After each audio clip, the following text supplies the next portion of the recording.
Bismillahirrahmanirrahim. Assalamu alaikum, dear students. This is Muhammad Faisal Adnan and I'm your tutor of English. Dear students, we are doing the exercise of unit number 7, corruption.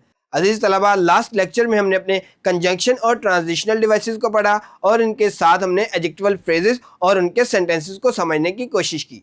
आज के इस video lecture में हम अपने tenses की बात करेंगे और इसके साथ हम पंक्चुएशन को कवर करेंगे। तो सबसे पहले हम टेंसेस की बात करते हैं। टेंसेस में हम आज बात करेंगे पास्ट परफेक्ट टेंस के बारे में। तो अपना लेसन स्टार्ट करते हैं। पास्ट परफेक्ट टेंस यानी फेल माजी मुकम्मल, इसका यूजेज देखते हैं। It is used for the past action already finished when another past action happened. ये माजी के कामों या पहले से ख़त्म किए गए काम के लिए इस्तेमाल किया जाता है जब कोई दूसरा काम वकूअ पज़ीर हो। यानी सादा लफ्ज़ों में माजी में कोई काम शुरू हुआ और वो फिर पाया तकमील को पहुंच गया यानी मुकम्मल हो गया, उस काम को जाहिर करने के लिए हम पास्ट परफेक्ट टेंस यूज़ करते हैं। हमारे पास तीन तरह के पास्ट परफेक्ट टेंसेस का स्ट्रक्चर होता है, एक एफर्मेटिव, नेगेटिव और इंट्रोगेटिव। सबसे पहले एफर्मेटिव सेंटेंस के स्ट्रक्चर को देखते हैं, यानी सादा या मस्बत जुमले के स्ट्रक्चर को देखते हैं। तो इंग्लिश में ट्रांसलेट करते हुए सबसे पहले हमने सब्जेक्ट प्लेस करना होता है, यानी जो काम कर रहा है उसको लिखते हैं। उसके बाद हम हैड को हेल्पिंग वर्ब के तौर पर यूज़ करते हैं। फिर हम past participle form of verb यानी थर्ड फॉर्म ऑफ वर्ब को यूज़ करते हैं। लास्ट पर हम ऑब्जेक्ट प्लेस करते हैं यानी मफऊल लिखते हैं। हमारा नेक्स्ट सेंटेंस स्ट्रक्चर है नेगेटिव। नेगेटिव सेंटेंस लिखने के लिए सबसे पहले हम सब्जेक्ट लिखते हैं, उसके बाद हेल्पिंग वर्ब हैड यूज़ करते हैं और हैड के फौरी बाद हम नॉट यूज़ करते हैं। नॉट के बाद हम past participle form of verb यानी वर्ब की थर्ड फॉर्म यूज़ करते हैं और लास्ट पर ऑब्जेक्ट यूज़ करते हैं। डियर स्टूडेंट्स, अफर्मेटिव और नेगेटिव सेंटेंस के बाद लास्ट पर हमने जो पंक्चुएशन मार्क यूज़ करना होता है वो है फुल स्टॉप, यानी फुल स्टॉप को हम यूज़ करते हैं।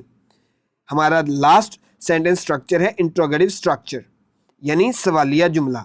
सवालिया जुमला बनाने के लिए हम क्या करते हैं, हम हैड को बिल्कुल स्टार्ट पे ले आते हैं, यानी सब्जेक्ट से पहले हम हैड हेल्पिंग वर्ब के तौर पे लिखते हैं। उसके बाद हम सब्जेक्ट यूज़ करते हैं और फिर हम past participle form of verb यानी वर्ब की थर्ड फॉर्म यूज़ करते हैं और लास्ट पर हम ऑब्जेक्ट यूज़ करते हैं और ऑब्जेक्ट के बाद हम क्वेश्चन मार्क यूज़ करते हैं पंक्चुएशन के तौर पर। ये थे हमारे structure. Read the following sentences and notice the structure of past perfect tense. झैल में दिए गए जुमले पढ़ें और पास्ट परफेक्ट टेंस की बनावट पर गौर करें। अजीज तलबा, हमारे पास कुछ सेंटेंसेस गिवन हैं और हमने उन सेंटेंसेस को पढ़कर समझना है कि इनका स्ट्रक्चर क्या है। तो हमारा फर्स्ट सेंटेंस है I went home after I had completed my task. अजीज तलबा, I had completed my task ये हमारे पास पास्ट परफेक्ट टेंस है। उससे पहले जो टेंस यूज हुआ वो पास्ट इंडेफिनिट या सिंपल पास्ट टेंस है। हमारा नेक्स्ट सेंटेंस है had she come late to school yesterday. इस सेंटेंस पर भी गौर करें तो ये हैड से स्टार्ट हो रहा है जो कि इंट्रोगेटिव सेंटेंस स्ट्रक्चर है। हमारा नेक्स्ट सेंटेंस है he had not read the book before yesterday. Dear students, इस सेंटेंस में he had not read the book ये पास्ट परफेक्ट टेंस का पार्ट है। हमारा लास्ट सेंटेंस है दे हैड ईटन मैंगोज। ये एक एफर्मेटिव सेंटेंस स्ट्रक्चर है पास्ट परफेक्ट टेंस का। Read the following sentences and change them into negative and interrogative form. दरअसल जुमले पढ़ें और उन्हें मनफी और सवालिया सूरत में तब्दील कीजिए। यानी हमारे पास कुछ सेंटेंसेस गिवन है, हमने इनके नेगेटिव और इंट्रोगेटिव सेंटेंस बनाने हैं। तो हमारा फर्स्ट सेंटेंस है Amna had completed her assignment before she went to school. ये हमारे पास एक सेंटेंस गिवन है, हमने इसका नेगेटिव और इंट्रोगेटिव सेंटेंस बनाना है। तो नेगेटिव सेंटेंस है Amna had not completed her assignment before she went to school और इसका इंट्रोगेटिव सेंटेंस है had Amna completed her assignment before she went to school.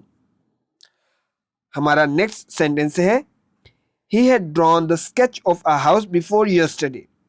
इसका नेगेटिव सेंटेंस होगा he had not drawn the sketch of a house before yesterday. हमारा interrogative sentence बनेगा had he drawn the sketch of a house before yesterday. हमारा next sentence है I had drafted my plan before I started work. इसका negative sentence है I had not drafted my plan before I started the work और इसका interrogative sentence है had I drafted my plan before I started work. हमारा last sentence है When we reached school, the bell had already rung. इसका negative sentence बनेगा When we reached school, the bell had not already rung. इसका interrogative sentence है Had the bell already rung when we reached school. ये थे हमारे past perfect tense. अब हम अपनी पंक्चुएशन को समझने की कोशिश करते हैं। Now we are moving to the punctuation, यानी रमूज़े औकाफ। Punctuate the given paragraph and rewrite it in your notebook. दिए गए पैराग्राफ में रमूज़े औकाफ लगाएं और इसे अपनी कॉपी में दोबारा लिखें। डियर स्टूडेंट्स, हमें एक पैराग्राफ गिवन है जो कि विदाउट पंक्चुएशन है। हमने इसमें एक्यूरेटली या अप्रोप्रिएटली पंक्चुएशन मार्क पुट करने हैं और इसको रीराइट करना है। सबसे पहले विदाउट पंक्चुएशन पैराग्राफ को पढ़ेंगे, उसके बाद उसको पंक्चुएट करेंगे। तो स्टार्ट करते हैं। It was raining so heavily. Aisha was reading a storybook sitting in the window enjoying the weather. Suddenly she heard a sound outside her house. She went outside of the house and saw a cat under a tree.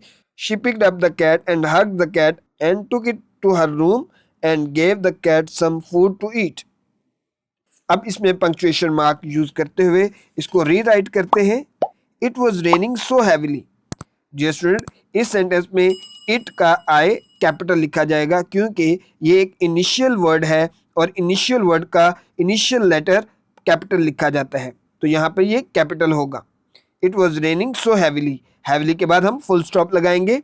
उसके बाद एक नया sentence शुरू हो रहा है, इसलिए आयशा का ए कैपिटल लिखेंगे। इसके अलावा जो प्रॉपर नाउन होते हैं उनके इनिशियल लेटर्स कैपिटल लिखे जाते हैं। तो आयशा यहाँ पर सेंटेंस का इनिशियल वर्ड भी है और इसके साथ ये प्रॉपर नाउन भी है, इसलिए आयशा का ए कैपिटल लिखा जाएगा। Ayesha was reading a story book sitting in the window, comma, window के बाद कॉमा आएगा। एंजॉइंग द वेदर, वेदर के बाद एक फुल स्टॉप लगाएंगे क्योंकि यहाँ पर एक स्टेटमेंट कंप्लीट हो रही है।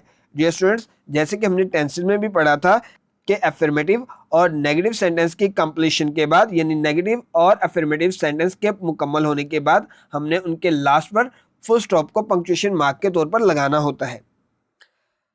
नेक्स्ट लाइन स्टार्ट करते हैं। सडनली, सडनली का एस कैपिटल लिखा जाएगा क्योंकि ये नेक्स्ट लाइन का इनिशियल वर्ड है और इनिशियल वर्ड का इनिशियल लेटर कैपिटल लिखा जाता है, इसलिए सडनली का एस कैपिटल आएगा। सडनली एक कोहेसिव डिवाइस भी है या एक ट्रांजिशनल डिवाइस है, इसलिए इसके बाद एक कॉमा भी लगेगा। सडनली के बाद हम कॉमा प्लेस करेंगे। She heard a sound outside her house, यहाँ पर ये एक लाइन कंप्लीट हो गई, इसलिए लाइन की कंप्लीशन के बाद हम फुल स्टॉप मार्क करेंगे। अब नेक्स्ट लाइन स्टार्ट करेंगे। She went outside of the house and saw a cat under a tree. Dear students, यहाँ पर शी नेक्स्ट लाइन का इनिशियल वर्ड है, यानी इब्तदाई लफ्ज़ है, तो इब्तदाई लफ्ज़ का जो इब्तदाई हरूफ होता है उसको कैपिटल लिखते हैं, यानी इनिशियल लेटर को कैपिटल लिखते हैं, इसलिए शी का एस कैपिटल लिखा जाएगा और लास्ट पर यानी ट्री के बाद हम फुल स्टॉप मार्क करेंगे। हमारी नेक्स्ट लाइन स्टार्ट करते हैं। She picked up the cat and hugged the cat and took it to her room and gave the cat some food to eat. Dear students, ये sentence भी she से start हो रहा है, इसलिए she का एस कैपिटल लिखा जाएगा। उसके बाद ईट के बाद यानी लास्ट पर हम फुल स्टॉप लगा देंगे। तो ये हमारा पैराग्राफ हमने पंक्चुएशन मार्क के साथ लिख लिया। डियर स्टूडेंट्स, ये थी हमारी पंक्चुएशन। उम्मीद है आज का लेक्चर आपको समझ आया होगा। अपना ख्याल रखिएगा। अल्लाह हाफिज।